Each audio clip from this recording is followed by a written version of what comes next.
Terima kasih nih yang sudah tanya. Aduh, senang sekali saya. Berarti Bapak Ibu yang bertanya itu menunjukkan bahwa benar-benar punya komitmen untuk berkinerja maksimal untuk anak-anaknya. Nah, ini ada pertanyaan yang bagus sekali oleh Abdina. Ini Abdina itu Bu atau Mbak ya? Pak ya?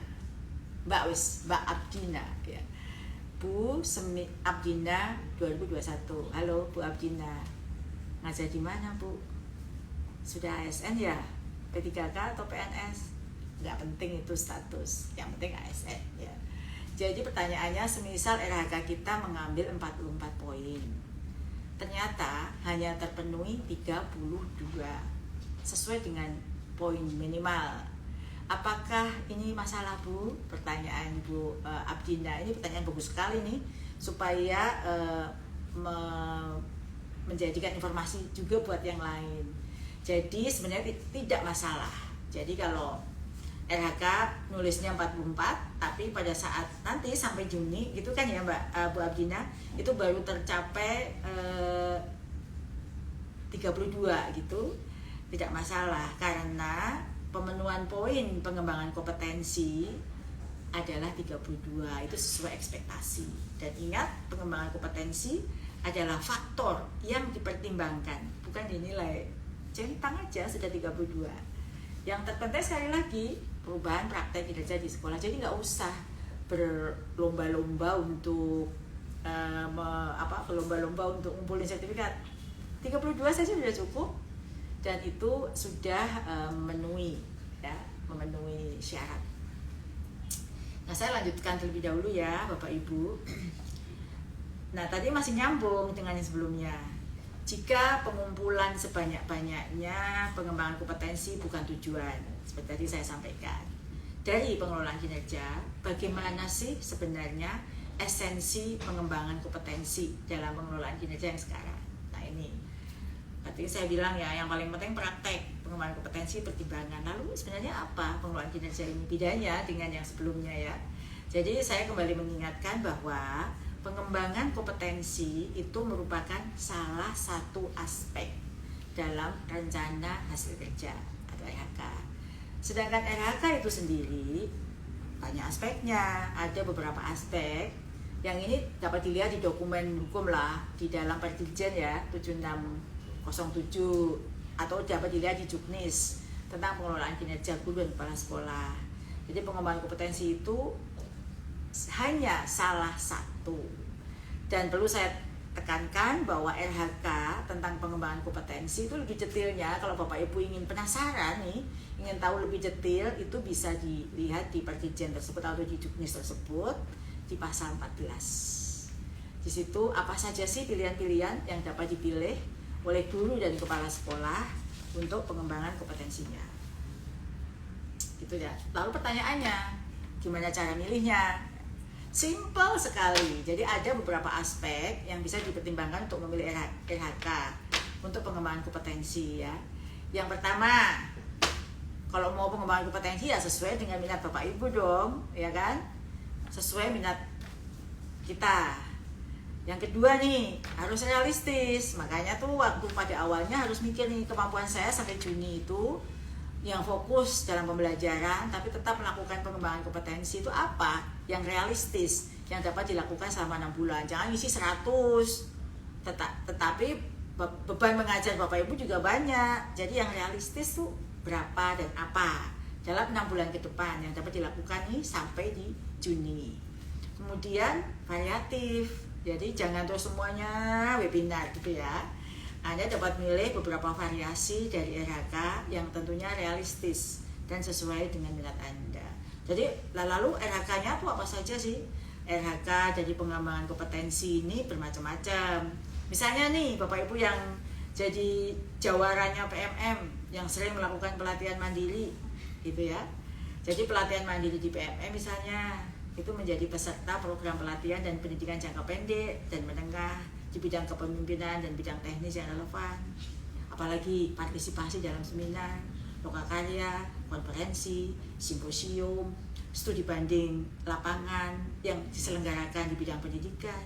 Apalagi peserta coaching atau mentoring pengembangan kompetensi oleh guru, kepala sekolah, dan atau pengawas sekolah, atau peserta berbagi praktek baik yang diselenggarakan oleh Kombel. Jadi banyak banget kan pilihannya. Jangan terus, kalau saya baca itu siang ngajar, sore sampai malam webinar aja. Enggak, karena banyak banget pilihan. Bahkan apa yang selama ini sudah Bapak Ibu kerjakan loh, itu bisa menjadi bagian ragam dari RHK. Jadi sekali lagi saya ingatkan ya Bapak Ibu, poin penting dalam pengembangan kompetensi bukan konversi angka kredit. Jadi ngumpulin angka kredit, bukan. Poin pentingnya adalah itu tadi yang angka kredit yang tadi berbagai macam itu adalah penunjang untuk guru dan kepala sekolah melakukan praktek kinerja. Jadi yang perlu diingat bahwa untuk memenuhi ekspektasi atasan hanya memerlukan 32 poin. Tidak harus sampai 128. 32 poin itu sudah cukup. Yang penting poin yang Bapak Ibu lakukan adalah minat dan kemampuan untuk mengerjakan. Bukan banyaknya. Mampu nggak sih dalam perencanaan itu, kalau misalnya pengen banget 40 boleh. Tapi kira-kira diukur dulu mampu nggak dalam 1 tahun sampai Juni itu mengerjakan. Gitu ya. Gitu Bapak Ibu, sudah jelas kan? Ngopi lagi dulu. Seruput ya. Bapak Ibu juga yang belum bikin kopi, ayo bikin kopi.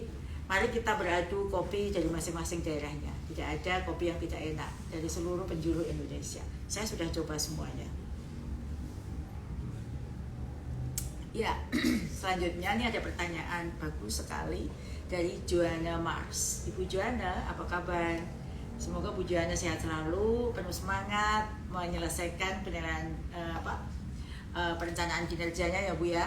Pertanyaannya begini. Dari BKN maupun Dinas Pendidikan belum ada juklak petunjuk pelaksanaannya. Apakah kita tetap mengisi RHK melalui PMM? Karena kita mau mengisi, tapi dari BKN dan BKD maupun Dinas Pendidikan belum ada juklaknya. Bagaimana Bu? Ya, pertanyaan bagus nih. Ini pertanyaan mungkin mewakili Bapak Ibu guru yang lain yang seluruh Indonesia yang sekarang sedang bingung, lagi nunggu juklak gitu ya. Jadi saya ingatkan, hanya di PMM. Kata siapa nggak ada juklak? Sudah. Saya ingatkan berkali-kali, kita sudah punya surat edaran yang nggak harus diberi label juklak, begitu kan ya. Ada surat edaran, ya itu surat edaran Mendikbudristek. Ada juga Juknis, ya Juknis itu kalau dibaca itu sudah sangat detail Bapak Ibu, tinggal mengimplementasikan saja. Juknis tentang pengelolaan kinerja guru dan kepala sekolah semua ada di paket informasi yang sudah tersebar. Jadi kita sudah ada paket informasi yang sudah tersebar. Nah Bapak Ibu guru yang masih bingung, dari seluruh provinsi di seluruh Indonesia kita sudah melatih, sudah menyiapkan orang-orang hebat yang akan bisa menjawab pertanyaan Bapak Ibu semua dari Balai Guru Penggerak, Balai Besar Guru Penggerak, dari PGB Bali. Halo, Assalamualaikum. Anak buahnya Pak Wayani ya juga menyimak. Terima kasih Pak sudah bergabung. Nah, sekarang saya juga ingin memberikan penghargaan nih di kesempatan yang luar biasa ini. Saya senang sekali dan bangga dengan Pak Aji Gesang. Pak Aji Gesang, hai, Assalamualaikum Pak Aji Gesang. Semoga Pak Aji Gesang menjadi motor di daerah Bapak ya. Saya kasih kata-kata yang paling menarik dari Pak Aji Gesang gitu adalah, yang terpenting adalah perubahan praktek pembelajaran di kelas, observasi oleh Kepsek dan pelaksanaannya. Hebat Pak Aji. Jadi kalau saya jadi penilai Bapak juara nih karena Bapak bisa langsung menangkap pesan saya yang saya sampaikan pada sore hari ini. Jadi yang penting adalah pembelajaran di kelas ya, yang akan diobservasi oleh kepala sekolah.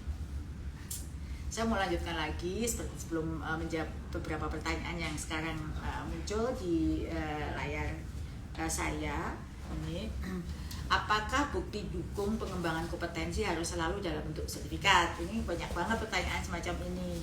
Saya mau jawab nih Bapak Ibu bahwa bukti dukung dalam variabel pengembangan kompetensi perlu digarisbawahi bahwa bukti dukung hasil belajar ASN itu tidak hanya dan tidak harus dalam bentuk sertifikat. Itu kalau mau detailnya sih ada di perjanjian tersebut ya. Itu terdapat jenis-jenis RHK beserta bukti dukung yang dibutuhkan gitu ya. Misalnya di sini misalnya telah disepakati nih antara Bapak Ibu guru dengan para kepala sekolah akan membutuhkan penguatan kompetensi pedagogi melalui pelatihan mandiri gitu ya. Maka tentu bukti dukungnya adalah sertifikat gitu. Lalu kalau ada kesepakatan nih, kalau menurut Pak Kepala Sekolah, Bapak Ibu ini perlu observasi terhadap praktek mengajar rekan sejawat yang sudah mencetak banyak aksi nyata di PMM gitu. Itu Pak Kepala Sekolah atau Bu Kepala Sekolah kasih ini coba observasi nih si guru si A nih yang praktek aksi nyatanya banyak gitu ya. Ya, berarti bukti dukungnya tidak dalam bentuk sertifikat, tapi bentuknya adalah laporan. Laporan seperti apa? Tidak ada template-nya harus begini. Pokoknya laporannya tuh tentu ini sangat diserahkan kepada inovasi Bapak Ibu.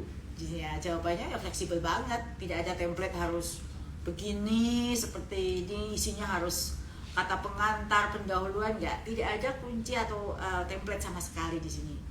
Jadi diskusikan juga dengan Pak Kepala Sekolah, kalau Bapak Ibu guru berarti Kepala Sekolah atau Bu Kepala Sekolah sebagai pejabat penilai, apa yang Anda perlu tulis dalam laporan, karena kan yang menyarankan untuk melakukan observasi Kepala Sekolah ya.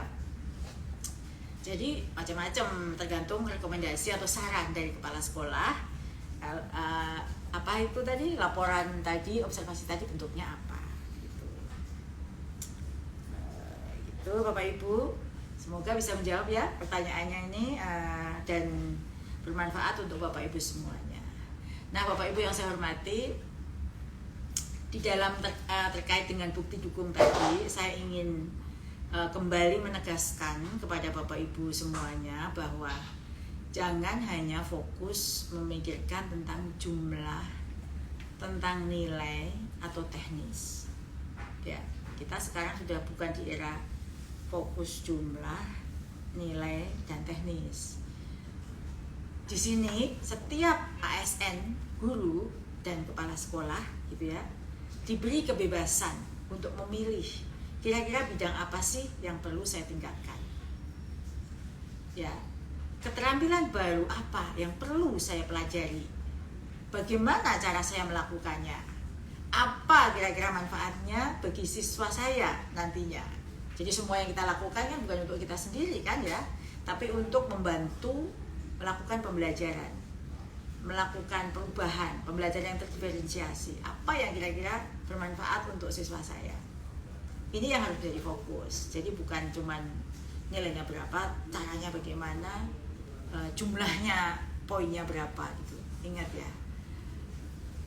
Jadi meskipun cakupannya itu tidak besar, kegiatannya cenderung sedikit, tidak masalah Bapak Ibu. Yang penting value dari apa yang Bapak Ibu lakukan. Yang penting adalah kompetensi yang tadi Bapak Ibu ingin wujudkan benar-benar telah terbangun dan berdampak positif untuk siswa di sekolah Bapak Ibu semuanya.